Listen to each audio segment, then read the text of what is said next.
हाँ, recording start हो गई। Yes sir. हाँ ठीक है। ओके, तो हम आज क्लास स्टार्ट करते हैं आपकी। जैसा कि कुछ बताया था मैंने आपको लास्ट क्लास में, कुछ इंपॉर्टेंट टॉपिक्स यहाँ पर होंगे आपके आज। जैसे कि जो पीछे कुछ रह गए थे। सबसे पहले हम देखेंगे अमेंडमेंट ऑफ द कॉन्स्टिट्यूशन। इसमें अमेंडमेंट ऑफ कॉन्स्टिट्यूशन में कौन कौन से अमेंडमेंट होते हैं, किस टाइप से होते हैं। इसके साथ ही आप इसमें देखेंगे simple majority, special majority, absolute majority का क्या मीन है। और इसके साथ ही कुछ मैंने बताए थे आपको इंपॉर्टेंट आर्टिकल्स, कहे थे मैंने इंपॉर्टेंट आर्टिकल्स बताऊंगा कॉन्स्टिट्यूशन में कैसे कैसे कौन कौन से आपके एग्जाम पॉइंट ऑफ व्यू से इंपॉर्टेंट हैं।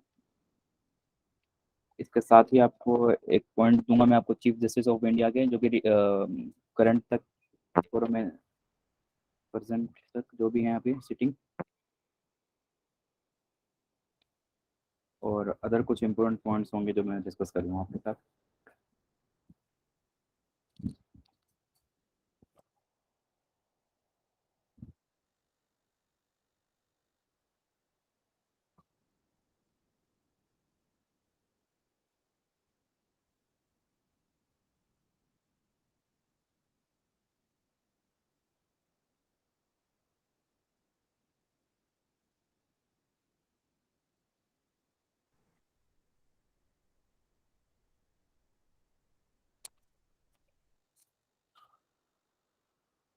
ये विजिबल है आपको?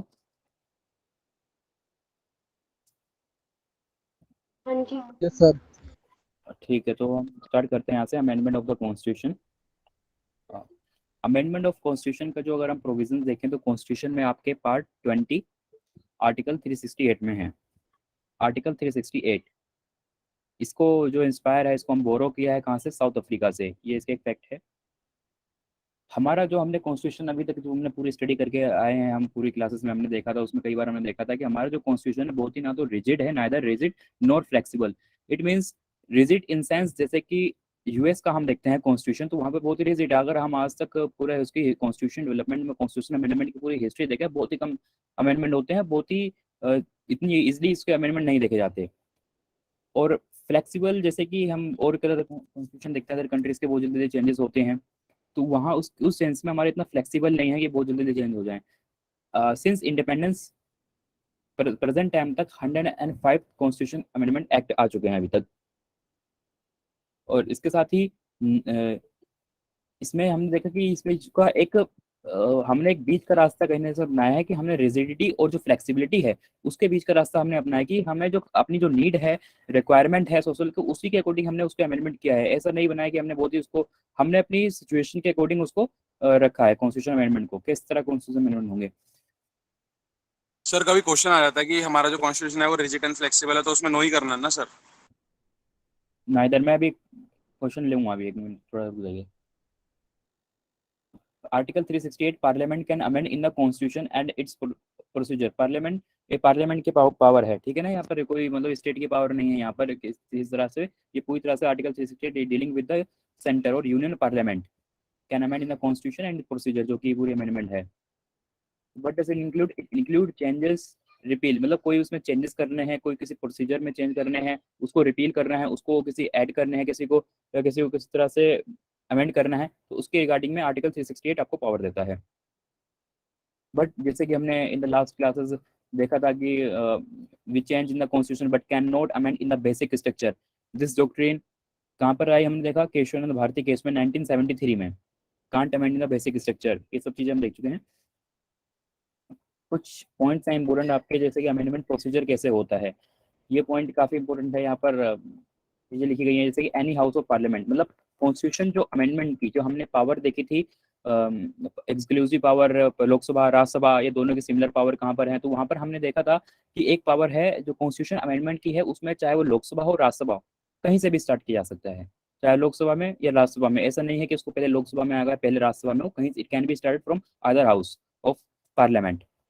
यहाँ पर नोट ही इंपोर्टेंट करने की बात है, नोट इन स्टेट लेजिस्लेचर। मैंने जैसे बताया कि इसमें स्टेट लेजिस्लेचर का कोई रोल नहीं है। किसमें? कॉन्स्टिट्यूशन अमेंडमेंट जो आर्टिकल 368 के थ्रू होंगे, इसमें कोई रोल नहीं है। इसके बाद है एनी मिनिस्टर और नॉन गवर्नमेंट मिनिस्टर, मीन्स मतलब कोई भी गवर्नमेंट का पर्सन है, जैसे गवर्नमेंट मिनिस्ट्री है, कोई भी ला सकता है अमेंडमेंट। इसके अलावा नॉन गवर्नमेंट पर्सन है, मतलब बेसिकली जो अपोजिशन पार्टी में है या जो गवर्नमेंट के पार्ट नहीं है, वो भी इसमें किसी तरह का अमेंडमेंट इस आर्टिकल थ्रू ला सकते हैं। ऐसे कोई नहीं है। ये पॉइंट काफी इंपॉर्टेंट है, इस चीज को याद रखना आप। No need for president prior consent, मतलब क्या इसमें प्रेसिडेंट की कंसेंट की जरूरी है? तो नो, वी डोंट नीड। मतलब कॉन्स्टिट्यूशन अमेंडमेंट लाना है तो हमें उसके प्रायर, जैसे कि जब हमने वो देखा था मनी बिल में होती है कंडीशन, इससे कंफ्यूजन मत लेना। जैसे कई बार क्वेश्चन आ जाता है कि कौन इसमें से कौन से बिल के लिए आपकी प्रेसिडेंट की प्रायर कंसेंट लेनी होती है, तो वहां पर मनी बिल है। कॉन्स्टिट्यूशन अमेंडमेंट बिल में कोई ऐसी कंसेंट नहीं है। थर्ड पॉइंट आपका आता है इसमें, the bill must be pass in each house by special majority. And special majority क्या है, इसको मैं दो टाइम बताऊंगा, एक तो फर्स्ट टाइम यहाँ पर और सेकंड टाइम दूसरी जगह पर। देखो, that is special majority means that is a majority of the total membership of the house and a majority of 2/3 of the member of the house of house present and voting.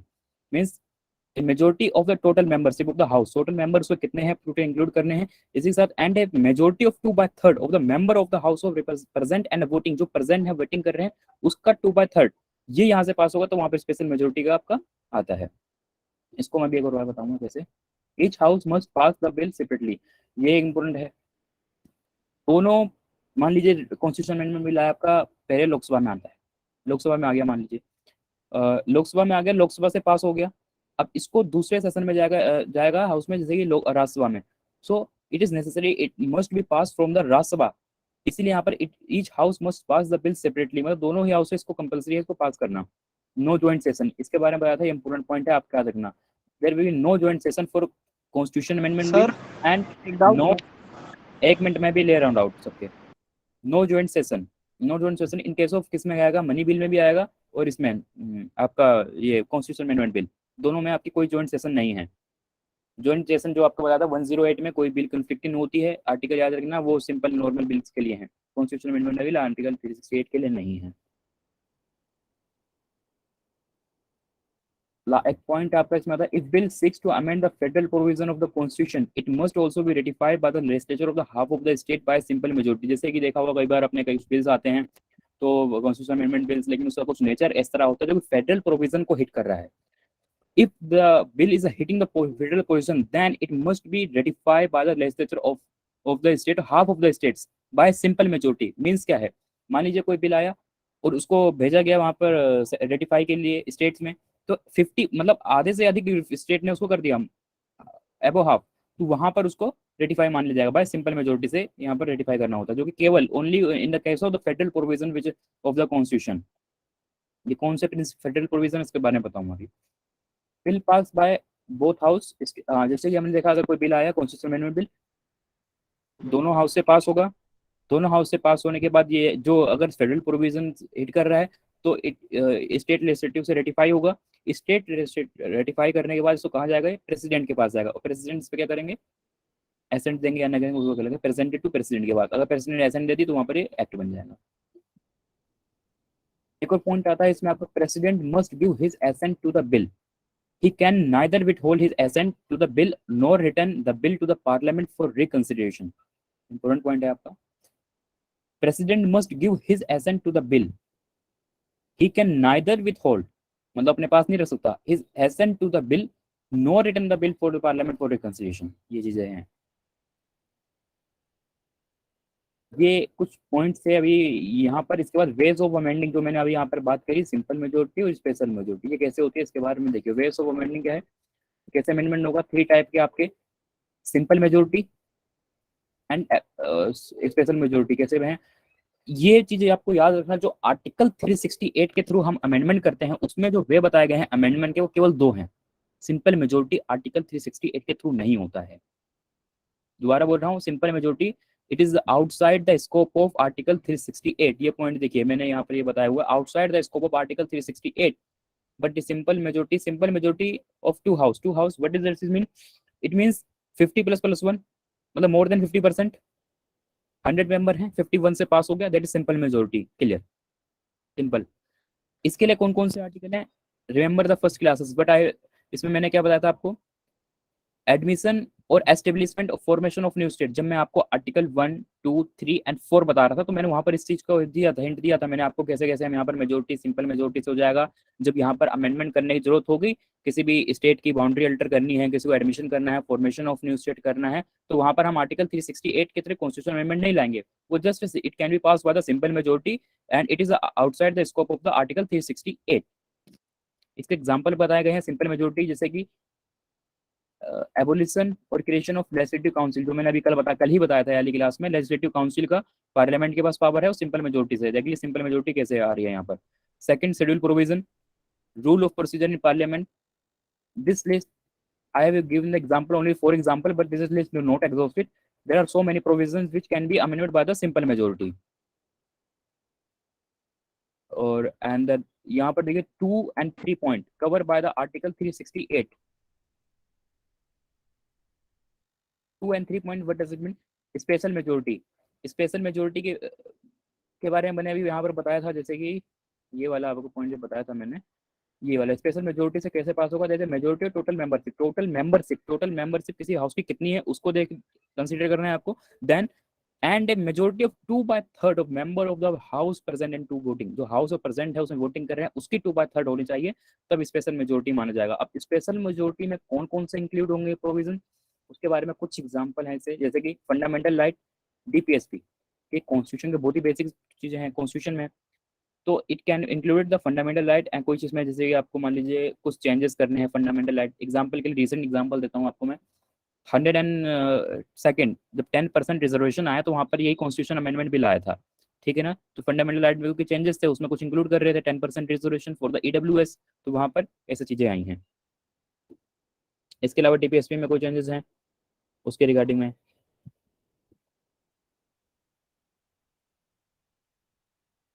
फिर आता है आपका, ये cover होगा आपका article under 368। Then the second point, special majority of parliament and consent of the state. Consent of the state when will come to force? It will act only on the conditions. The condition क्या है? If the provision of the Constitution Amendment Act affected the provision of the state of federal principle. This type of majority is required when federal structure need to be amended. कोई federal structure है जिसमें कोई ना कहीं state की power wasted है, centre का भी है, उस चीज में इसको हम रेटिफाई करवाते हैं स्टेट से। उस जैसे example, election of the president, supreme court and high court, distribution of legislative power between state and centre. जैसे कोई चेंजेस करना है, मान लीजिए सेंटर की पावर है उसको अमेंडमेंट किसी लिस्ट में डाल रहे हैं, चेंज कर रहे हैं, तो उसके लिए आपको स्टेट की भी रेटिफिकेशन लेनी पड़ेगी। 7 शेड्यूल के मैटर, ये कुछ एग्जाम्पल है, मैंने और भी एग्जाम्पल है, आप देखना इसको। ये आपका था, आपका 3 मेजोरिटी बताई मैंने, दोबारा बता रहा हूँ आपको। जो आपकी सिंपल मेजोरिटी है, it is outside the scope of article 368। इसका आर्टिकल 368 से कोई लेना देना नहीं है। And point number 2 and 3 is talking about the your special majority and special majority plus ratification of the state. Ratification of the states का मतलब है जितने भी स्टेट हैं उसमें सबका रेटिफिकेशन चाहिए होगा। अगर उसमें 50% ने उसको एसेंट दे दी, अपनी कॉन्सेंट दे दी किसी बिल पे, तो वो पास माना जाएगा bye simple majority. Third point आता है आपका टाइप ऑफ मेजोरिटी में। वही चीज है, सिंपल मेजोरिटी का मतलब बिल पास, मेंबर प्रेजेंट है मोर देन कितने 50% से, it can be pass, it can be considered as a pass bill. Then second point is the absolute majority. What does it mean? It means if more than 50% of total strength of the house pass it. If the bill if more than 50% of total strength, जितनी strength है उसके strength का 50% से, उसको हम कहेंगे absolute majority। Third point आता है आपका स्पेशल मेजोरिटी। वही सेम चीज है आपका, support by majority of 2/3 member present and voting supported by over 50% of the total strength of the house. इसके बाद एक अदर पॉइंट आता है इफेक्टिव मेजोरिटी। ये आपके लिए इतना इंपॉर्टेंट नहीं है, फिर मैं बता दिया हूँ। Supported by 50% of the strength of the house, supported by 50% of the strength of the house. Strength कितनी उसकी 50%, this strength of the house is calculated by the subtracting vacant position. ये पॉइंट है आपका, उसमें से उसको हटा समझाएगा इफेक्टिव मेजोरिटी के बारे में। ये आपका पूरा था आपका amendment of the constitution. Now you can ask any question. Sir मैं वही पूछ रहा था आपसे कि अगर हमारा ऐसा कोई आ जाए क्वेश्चन वगैरह कि जो कॉन्स्टिट्यूशन है वो रिजिड है या फिर फ्लेक्सिबल है, तो उसमें क्या आंसर करने का है सर? नाइदर, मैंने कहा नाइदर एंड नॉट। ठीक है सर। सर अगर पूछे कॉन्स्टिट्यूशन को अमेंड करने के लिए सिंपल मेजोरिटी चाहिए या स्पेशल, तो क्या टिक करेंगे? स्पेशल। स्पेशल ही है, सिंपल नहीं है। सिंपल है कोई, मैंने कहा ना आउट पर फर्स्ट पॉइंट में मैंने लिखा ही है कि parliament can amend in the constitution and it's procedure, जो कि इसके प्रोसीजर में भी चेंज कर सकती है parliament, special majority. Sir effective majority and special majority में डिफरेंस क्या है? बताता हूँ। इसमें ध्यान से देखिए आप, special majority and effective majority.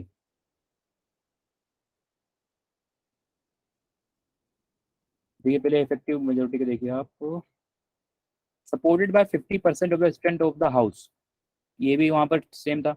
This strength of the house is calculated by subtracting vacant position, ये वहां पर बात नहीं करता, ये डिफरेंस है।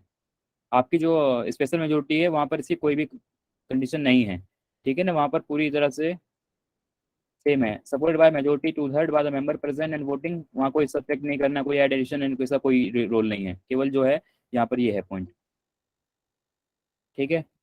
सर जैसे किसी को स्पेशल मेजोरिटी से इम्पीच करना है, प्रेसिडेंट को इम्पीच करना है, तो उसमें जो पार्लियामेंट में सिटिंग होती है स्पेशल मेजोरिटी या टोटल स्ट्रेंथ होती है स्पेशल मेजोरिटी की?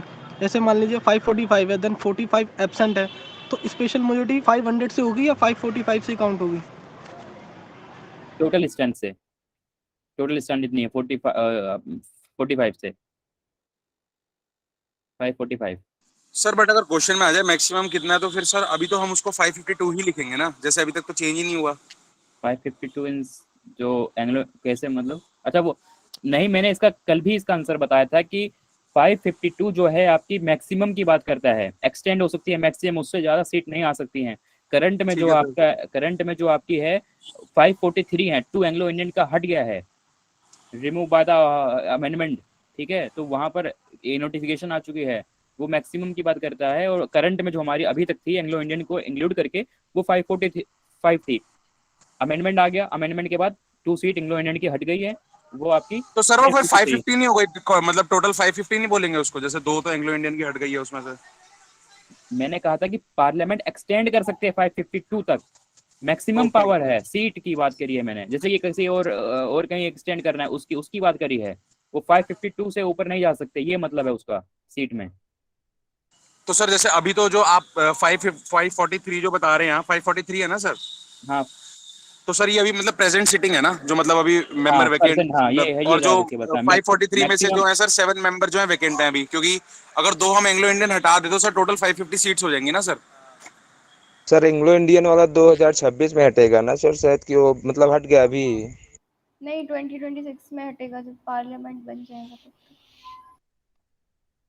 मैं फिर क्लास के बाद आपको पूरा 2020 में हट गया आई गेस, हट 104th 2009 का जो अमेंडमेंट। अमेंडमेंट आया था। सुनिए सुनिए सुनिए सुनिए, वेट करिए, मैं आपको क्लास के बाद दोबारा बता दूंगा, चिंता मत करिए, पूरा बता दूंगा, क्लियर हो जाएगा। अभी इसमें बताइए अमेंडमेंट से कोई प्रॉब्लम?